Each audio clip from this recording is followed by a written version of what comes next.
My name is Mike Kaminsky. I'm the founder, lead investigator of the Idaho Springs Ghost Hunters / Colorado Paranormal Society. And this is my mom. Hi, I'm Teresa. Hi, Mom. Hi. Everybody calls me Mom for the most part. We've been doing this since 2009, and we are at the Georgetown Cemetery. So what does doing this mean? Yeah, well, we've been investigating paranormal since 2009. Okay. And we're at the Georgetown Cemetery. Is there a particular reason that you've chosen to do this?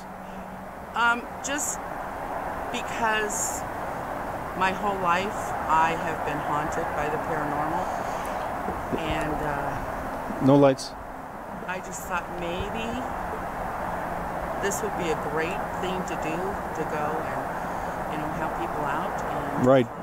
So if with you being haunted your entire life, has it been very traumatic on you? Have you relieved yourself of whatever was haunting you? No, actually, I still sometimes have nightmares of the house that I grew up in.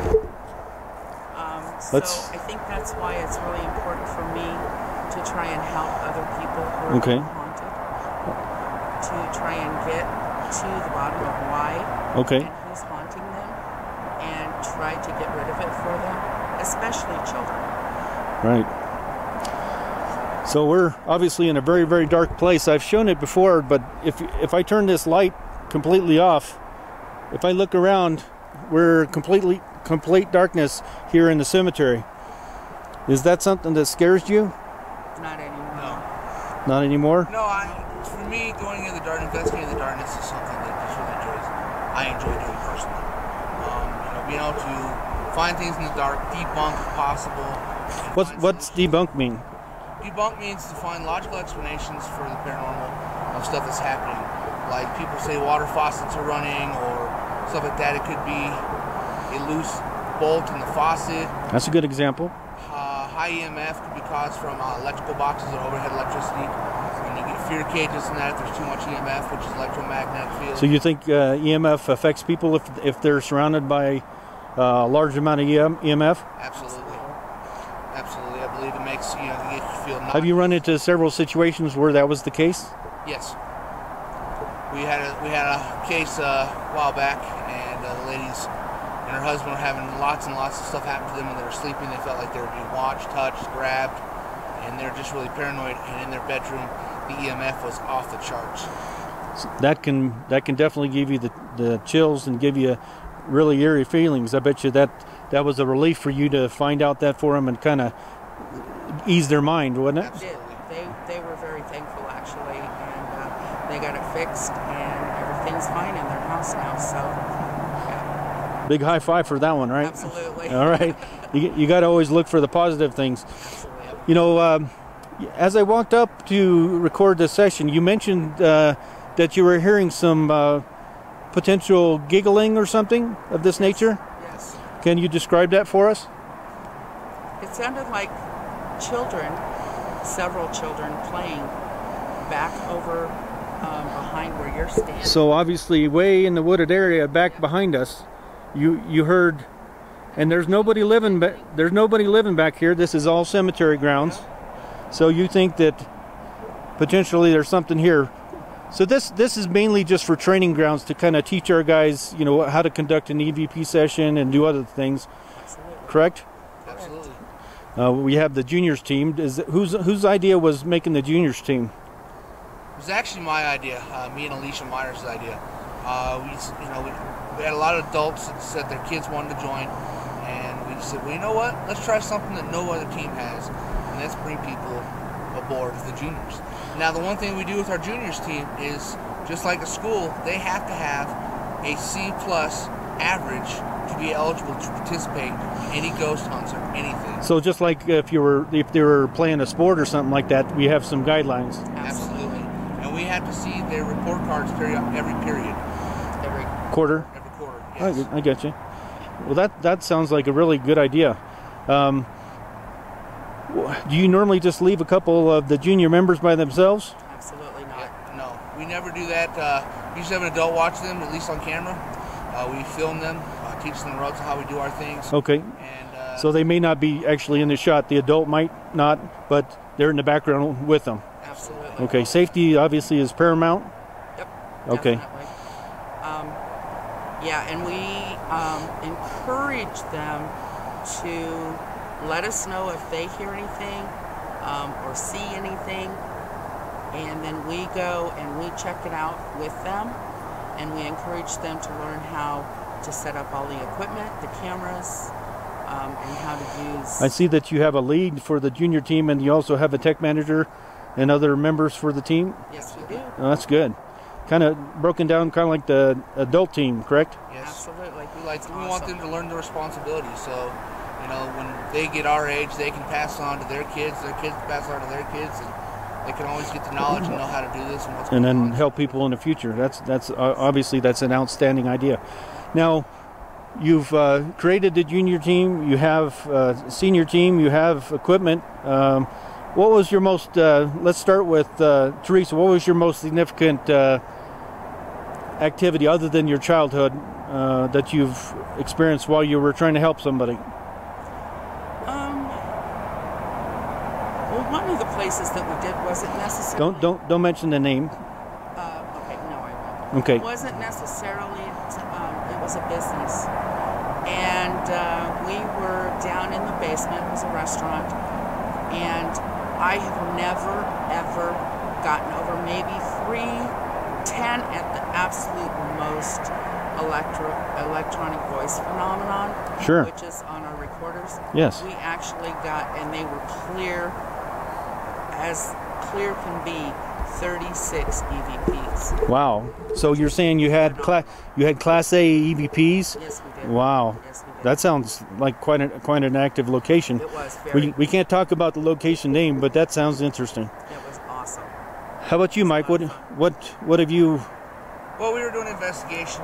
The only team to ever get into this location before they tore it down, unfortunately. And we were downstairs, and we have activity going over here. Okay, I think we have a couple of cell phones. Let's make sure our cell phones aren't currently on. Are your cell phones on, folks in the background? They're off.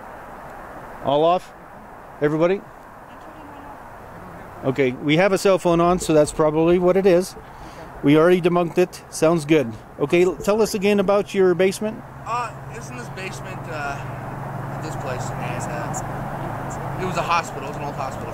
So this place no longer exists. We can say the name. Yes. Okay. It's the old St. Anthony's Hospital. Okay. On Colfax in Denver, and it's been torn down. You're gonna have to talk up a little bit. It's the old St. Anthony's Hospital. It was torn down. We were the only team to ever investigate it after they shut it down. And me and a couple investigators were down in the morgue, and they had a solid. Just a moment, because we're still getting K2 hits. I turned my phone off.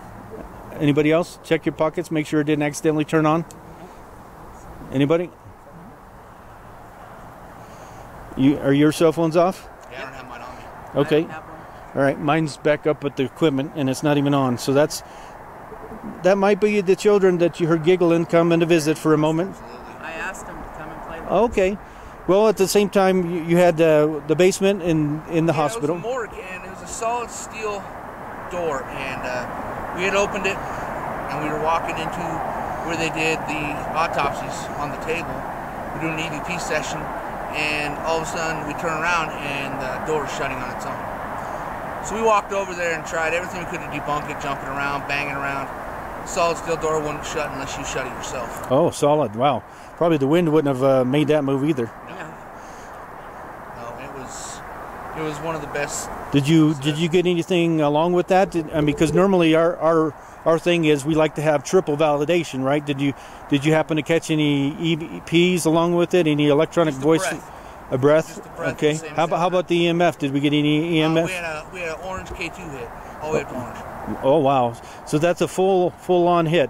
So it sounds like you not only had the movement, you had the EMF, and then you also had the breath, which obviously tied in. So that's interesting. That makes it very, very credible versus just this door by itself, right? Exactly. That's what we try to do. That's what we do, is try to triple validate anything.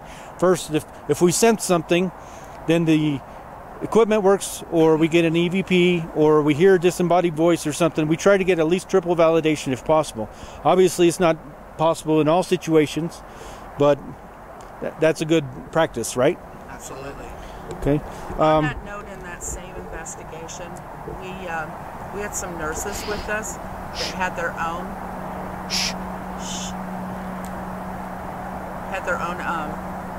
paranormal investigators, and so they took us into where they did heart surgery, open heart surgery, and we got an EVP of a male voice, and there were no men with us that said my heart stopped, which I thought was kind of interesting. Huh. That would be a bad thing to say if you're as a male. I know. My heart stopped. I could say maybe my heart missed a beat, but my heart stopped. That's pretty significant. Yeah. Mm-hmm. Yeah. Sounds like you had an interesting time. But unfortunately it's not a place that we can go back to because it's now. Is it moved to some other building? There's a brand new building. Okay, let's not discuss the name of it. But all right. There is a new building, but yeah, that one has been torn. Why don't you take a minute to talk to the spirit? So Okay. we think we had interaction with the K2. So is there... If you're here with us right now, you were playing with K2 earlier. Can you come over and make it light up again for me, please?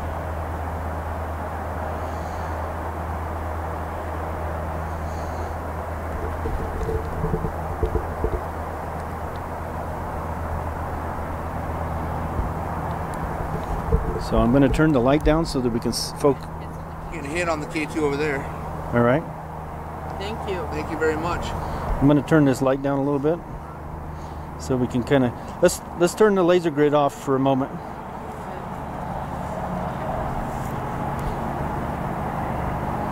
Push button at the end.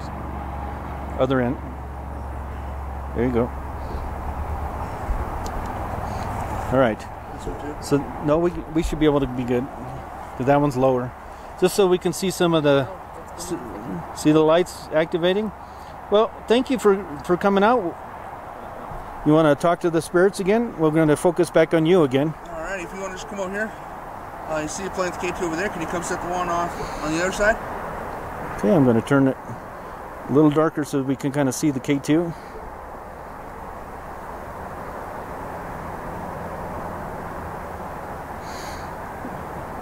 Obviously, they don't always do everything we request, and maybe we're too close to the spirit and they're a little shy, but I bet you they like that laser grid, don't they? Oh, I'm sure they do. Okay, we're going to turn this back on a little bit and then kind of focus back on you two for a moment because we're out of time for the initial session. Is there anything else? Now, initially you set up the group as the Idaho Springs Ghost Hunters because that's where you're located. Is there a reason you changed it to Colorado Paranormal Society? Yes, we about 2 years ago we decided that we were going to go ahead and change to Colorado Paranormal Society, and because we want to focus, to let everybody know that we're a Colorado Paranormal team that a little bit wider, help a little more than just focusing on Idaho Springs. Just focusing in the Idaho Springs area, you want to be able to go, wide wherever we're needed, and we can get to, we can help, right, and do all things paranormal. Now we've recently put some videos out on YouTube so that some of our clients can kind of get to know us a little bit before we show up at the house and have all this wonderful equipment, and that can be a little intimidating, can it? Yeah. Absolutely. So we offer that to our clients so that they know who they're expecting, that we're a legitimate organization, that we take everything serious, and we're here to help. Right? Thank you again for your time on the video. And is there any parting words?